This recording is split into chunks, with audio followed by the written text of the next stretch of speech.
Welcome to One on One, the Daily Items weekly digital program, featuring Susquehanna Valley newsmakers, interviewed by Daily Item reporters.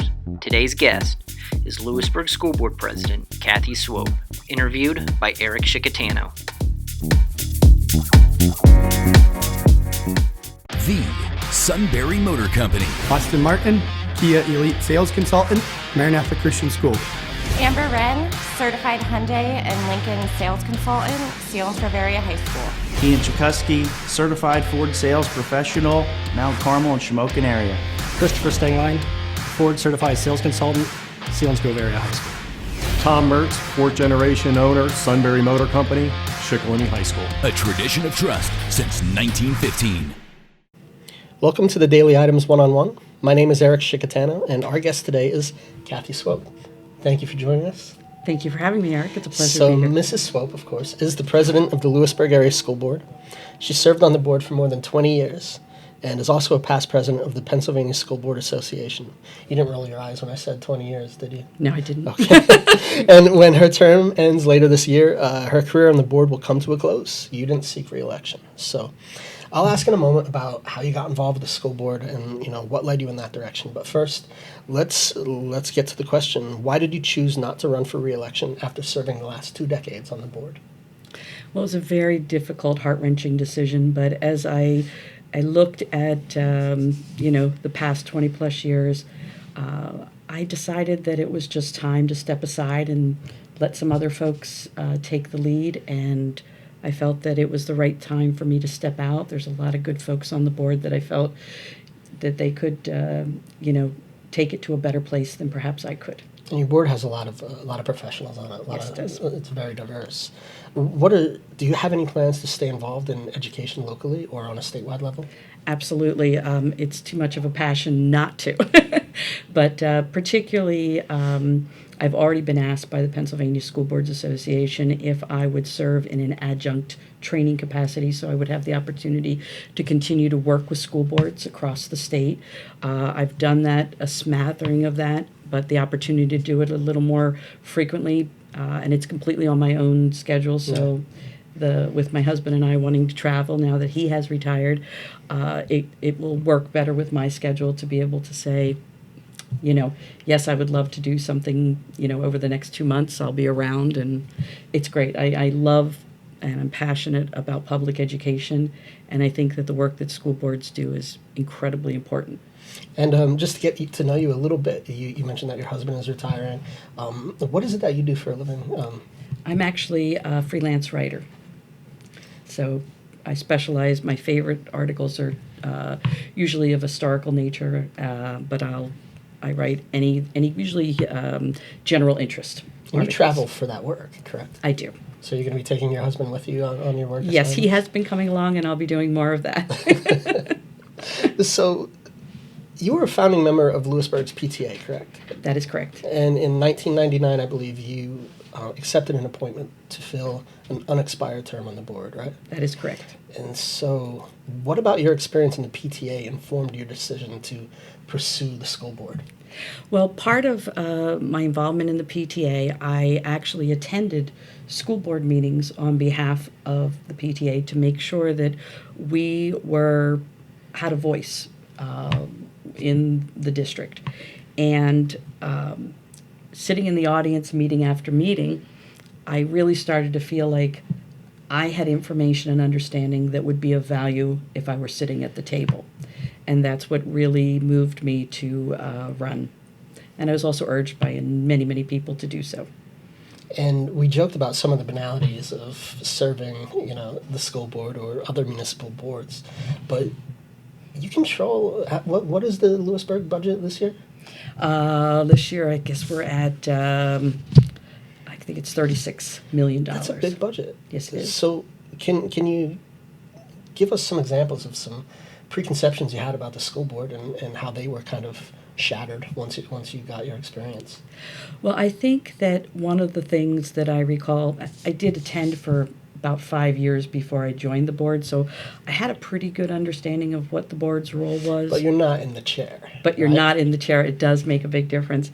And I think that the biggest misconception that I can recall was the idea that there were so many more layers that you needed to be taking into consideration in each decision. It wasn't just about, here's the issue, here's what I think about it.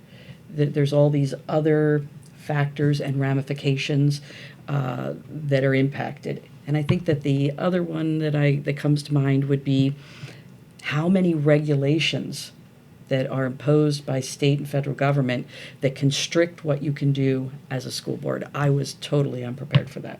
Is it a rewarding role to have? I feel like Very it could much be so. a pain, a real pain.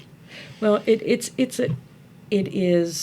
the actual work is really tedious at times. For example, when you're reading through policies and it's about discussions over, shall you say, may or shall, specific wordsmithing, things like that can be tedious. But where the reward comes in is when you walk through the buildings and you see the teaching and learning and you see some of the ideas of things that you have discussed and enabled to be implemented by the staff. Technology was a huge one over my 20 years. We set that in Vision 2020 as a goal to bring technology into the school district at a very intense rate so that every child had access to an electronic device. When I see that happening and I know that I was instrumental, that's where the reward comes in. What would you say was the most challenging decision you had to make while you were on the school board? Without a doubt, the new high school. It was the difficulty in that decision was really looking at what the options are, listening to the community. Members of the community had different viewpoints on it. So it really boiled down to the idea that people elected me to study the issue and to vote my conscience, and helping the board through that at the same time, not just myself, but the other board members, and having everybody understand, yes, you have people pulling from different angles on this issue, but ultimately it comes down to you're doing the in-depth study. We're the ones that are digging and drilling down what we're learning, what do we believe each individually is the best thing to do for the education of children in our community.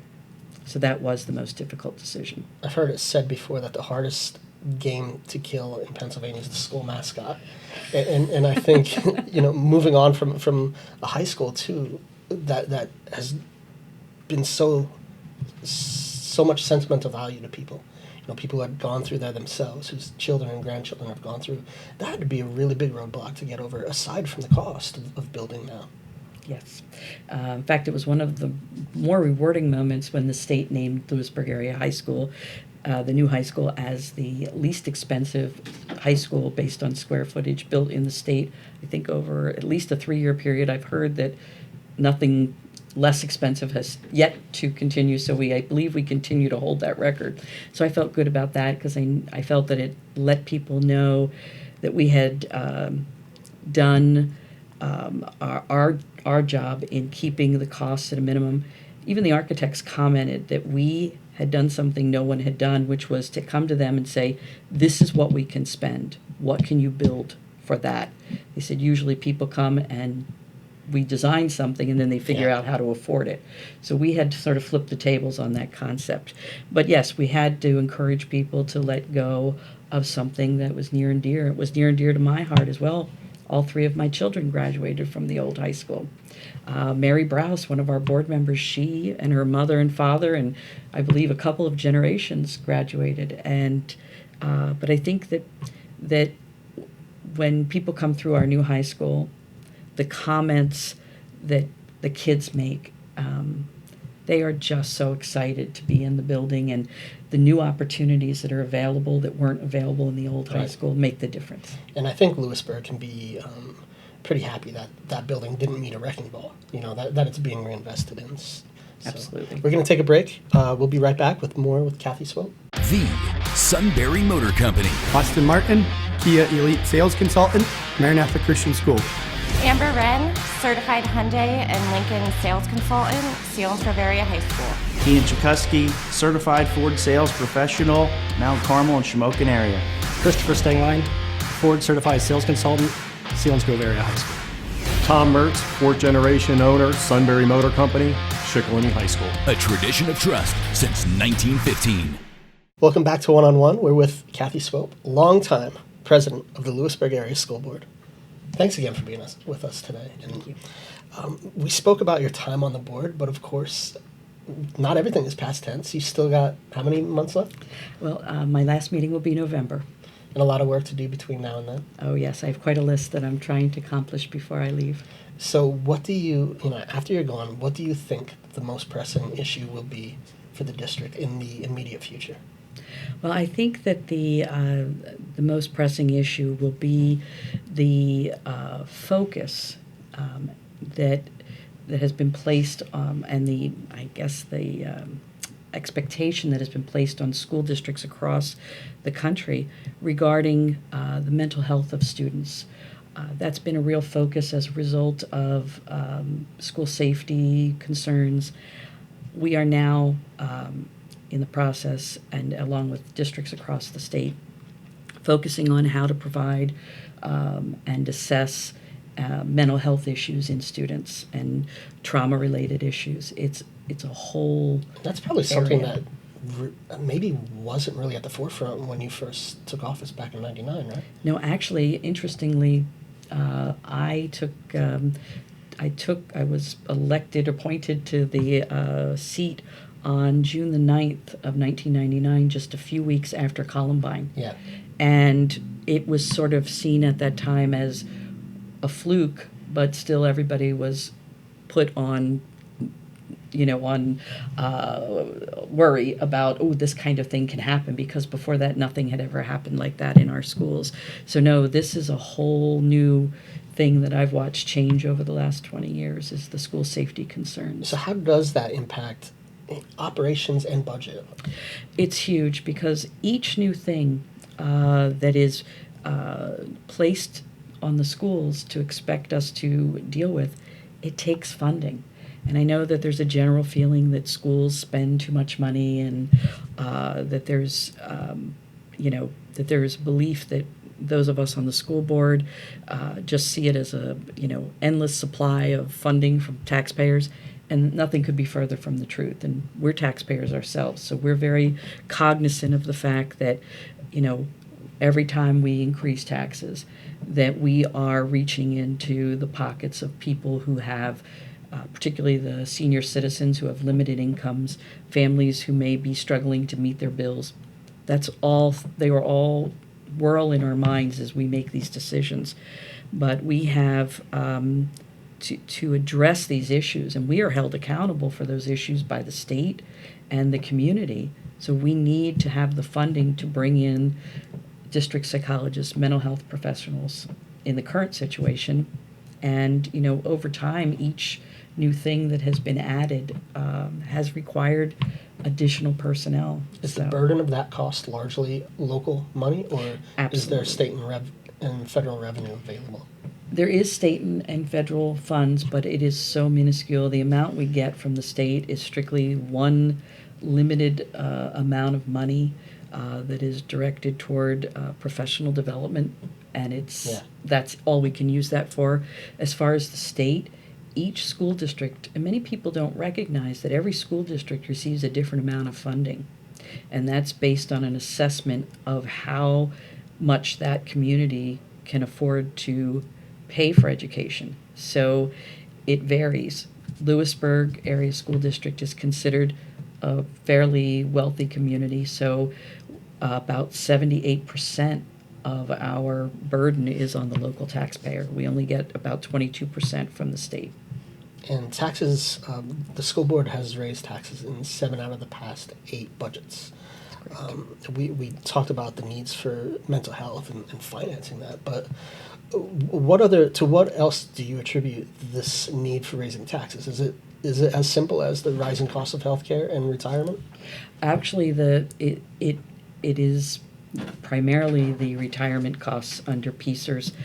Teachers pay a portion of that, but the school district pays the largest portion at this Can you point. give us an example of, how dramatically it's risen over the last few years? Oh my gosh, I'm not sure that I can remember the exact numbers, but I will tell you that right now we're paying about 34% of each person's salary, an additional 34% just in pension costs for every staff member in the district. It's not So just the entirety teachers. of your payroll, you take a third of that and stack it Correct. on top. And stack it on top.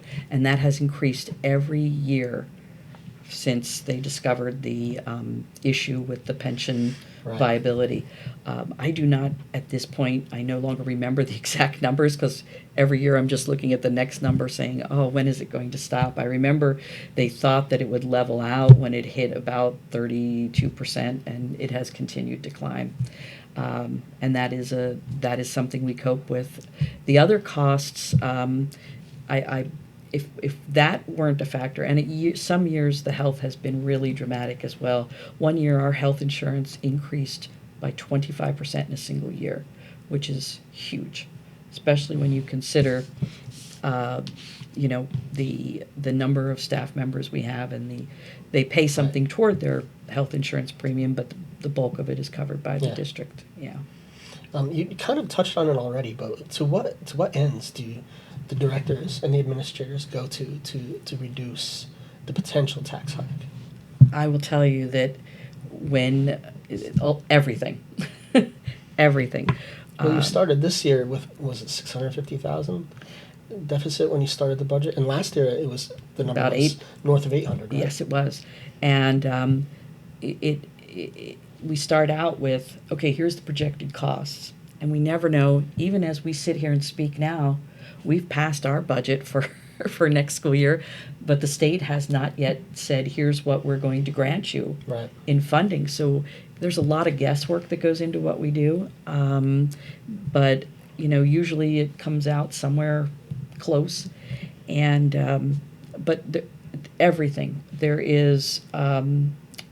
We look at where we can meet cuts. This year we combined positions. We have a shared position, food service director, that we share with Selinsgrove. Every year we're looking, and we're constantly, not just at budget time, we're always looking at That's pretty what can we innovative. do. I hadn't heard of districts sharing administrators before, so Yeah. that was interesting. I want to wrap it up here, but before we go, I want you to describe the culture at Lewisburg area, and to what do you owe the academic success that's been achieved out there? Well, it's interesting you should connect those two, because the culture is what I owe the academic success to. The staff members that we have across the board have, when they come into the district, they're selected, they understand what the expectations are of our culture, and the people that are selected by our administrators who do the hiring, they are people who genuinely are passionate about children and education. And I think that what I call the culture of caring, which is what I think sets Lewisburg apart, every single child, we make sure that every child has an adult in the district that they feel connected to, someone they would go to if something was wrong or bothering them or they had an issue. And that idea of caring and making sure that it's not just about dispensing information or knowledge, it's the idea that you care about the whole child. Kathy, thank you so much for being with us today. Thank you for having me. And thank you all for watching One-on-One. Until next time. Thanks for watching One-on-One. Be sure to tune in next week for another installment.